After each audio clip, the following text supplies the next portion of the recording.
बच्चों, आज मैं नाइन्थ वालों को कक्षा नाइन्थ वालों को पाठ चार जो है कि प्रेम माधुरी। तो प्रेम माधुरी के लेखक हैं भारतेंदु हरिश्चंद्र जी। तो आज मैं तुम लोगों को भारतेंदु हरिश्चंद्र जी के जीवन परिचय के बारे में, काव्य सौंदर्य और भाषा शैली के बारे में बताने जा रही हूँ। तो बच्चों, भारतेंदु हरिश्चंद्र जी का जन्म काशी के एक प्रतिष्ठित वैश्य परिवार में 1850 ईस्वी में हुआ था। इनके पिता का नाम गोपाल चंद्र गिरधर दास था। वह एक कुशल कवि थे। माता पिता की छत्र छाया से वंचित होने के कारण भारतेंदु हरिश्चंद्र को अल्प आयु में ही घर का उत्तरदायित्व ग्रहण करना पड़ा। पिता के कवि संस्कार भारतेंदु जी को विरासत में प्राप्त हुए और 7 वर्ष की अवस्था में ही इन्होंने निम्नलिखित दोहे की रचना की। भारतेंदु हरिश्चंद्र जी ने निम्नलिखित दोहे की रचना की। भारतेंदु जी की शिक्षा घर पर ही हुई। इन्होंने संस्कृत, फारसी, बंगाली, मराठी, उर्दू, अंग्रेजी आदि भाषाओं का गंभीर अध्ययन किया। हिंदी साहित्य की सेवा करते हुए इन्होंने अनेक भाषाओं, पुस्तिकाओं आदि की भी स्थापना की तथा पत्र पत्रिकाओं का प्रकाशन भी किया। भारतेंदु जी का विवाह 13 वर्ष की अवस्था में बन्नो देवी के साथ हुआ था। भारतेंदु हरिश्चंद्र की विवाह 13 वर्ष की अवस्था में बन्नो देवी के साथ हुआ था। भारतेंदु उदार स्वभाव के व्यक्ति थे। वे दीन दुखियों को मुक्त हृदय से सहायता उपलब्ध कराते थे। हिंदी साहित्य में के लेखकों को प्रोत्साहित करने के लिए वे खूब व्यय करते थे।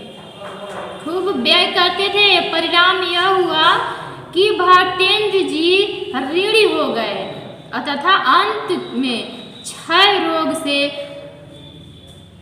35 वर्ष की अल्प आयु में ही 1985 ईस्वी में उनका मृत्यु हो गया था।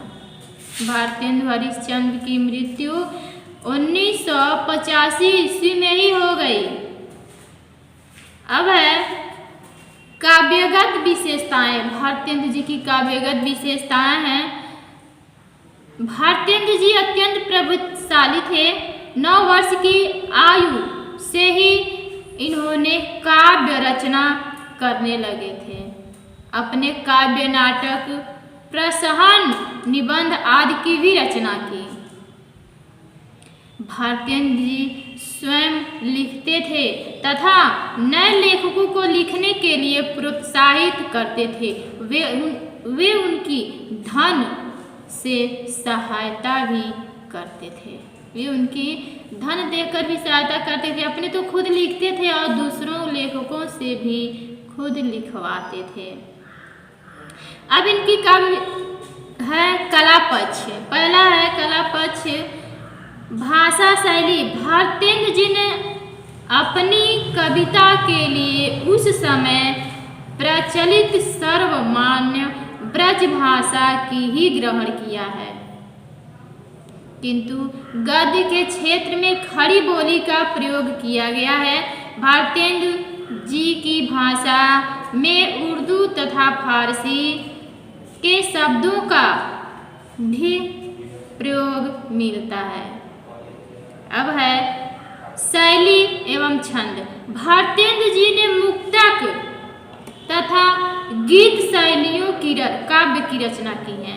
भारतेंदु जी ने मुक्तक तथा गीत शैली में काव्य रचना की है। इनके नाटकों में के मध्य भी सुंदर गति मिलते हैं, सुंदर गीत भी मिलते हैं। लोकगीत शैली को भी अपनाकर प्रोत्साहित किया है। भारतेंद्र जी की कविता की रचना दोहा, कवित्व, समया, कुंडली, छप्पर, लावनी इत्यादि छंदों में है। उन्होंने विषय और आवश्यकता के अनुरूप अनेक छंदों का प्रयोग किया है। अब है भाव पक्ष। भाव पक्ष में पहला देश प्रेम की भावना। भारतेंद्र जी की कविता में देश प्रेम की प्रबल भावना पाई जाती है। वे भारत की दुर्दशा से व्यतीत होकर कहते हैं, आवो सब मिलके रोबहु भारत भाई, हाँ भारत दुर्दशा न देखी जाए। कह रहे हैं कि आप लोग आइए, सब मिलकर हम इस भारत में अन्याय होने वालों को रोके भाई। और हाहाकार भारत की दुर्दशा अब हम लोगों से देखी नहीं जा रही है। अब है अलंकार। भारतेंद्र जी की कविता में अनुप्रास, उपमा, रूपक, यमक, श्लेष और इत्यादि अलंकारों का प्रयोग मिलता है। रस है, इसमें श्रृंगार उनका प्रिय रस है। भारतेंद्र जी का जो कविता में सभी रसों को अपनाया है वह श्रृंगार रस है। भारतेंद्र जी की रचनाएं हैं, भारतेंद्र जी की प्रमुख रचनाएं निम्नलिखित हैं, जो कि भारत वीरत्व, विजय वल्लरी, विजय पताका, विजयनी इत्यादि रचनाओं से देश प्रेम की भावना पाई जाती है। अब है इनकी इतिहास एवं शोध। महाराष्ट्र देश का इतिहास, रामायण का समय, अग्रवालों की उत्पत्ति का राजवंश इत्यादि। भारतेंद्र जी अनेक हिंदी साहित्य के संवर्धन के लिए उन्होंने कवि वचन सुधा, हरिश्चंद्र, मैगनीजी इत्यादि पत्रिकाओं का भी संपादन तथा प्रकाशन किया था। तो बच्चों, मैं भारतेंद्र हरिश्चंद्र जी की जीवन परिचय के बारे में बता दी। अगले वीडियो में मैं तुम लोगों को जो लिखे हैं प्रेम माधुरी उनके बारे में बच्चों मैं तुम लोगों को व्याख्या सहित समझा दूंगी।